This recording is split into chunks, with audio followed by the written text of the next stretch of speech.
सियालकोट पाकिस्तान की कहानी एक समय की बात है। पाकिस्तान के छोटे से शहर सियालकोट में तीन सबसे अच्छे दोस्त रहते थे, नूर, अहमद और हाशिर। उन्हें नूर के आंगन में खिलौनों के साथ खेलना बहुत पसंद था।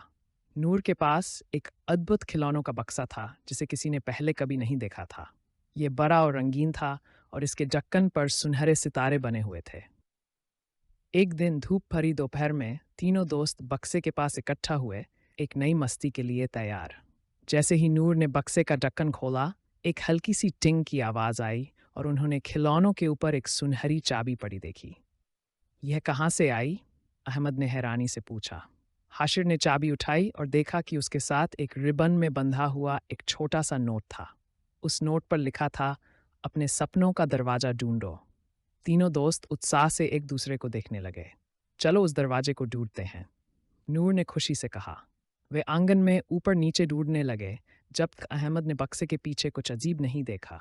झाड़ियों में छिपा हुआ एक छोटा सा लकड़ी का दरवाज़ा। चाबी उस दरवाजे में बिल्कुल फिट हो गई।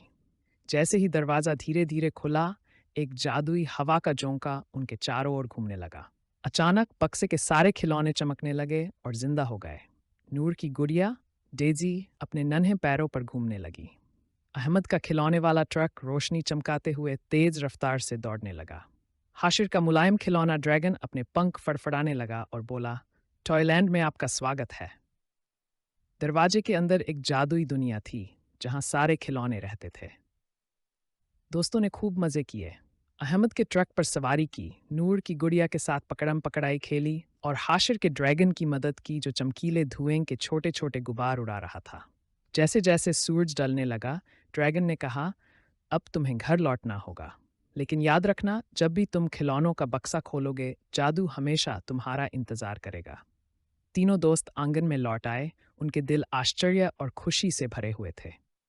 उस दिन के बाद जब भी वे अपने खिलौनों के साथ खेलते, उन्हें ऐसा लगता कि टॉयलैंड की एक झलक उनकी दुनिया में आ जाती है और हर दिन उनके लिए एक जादुई रोमांच बन जाता। और इस तरह वे हमेशा खुशी खुशी खेलते रहे।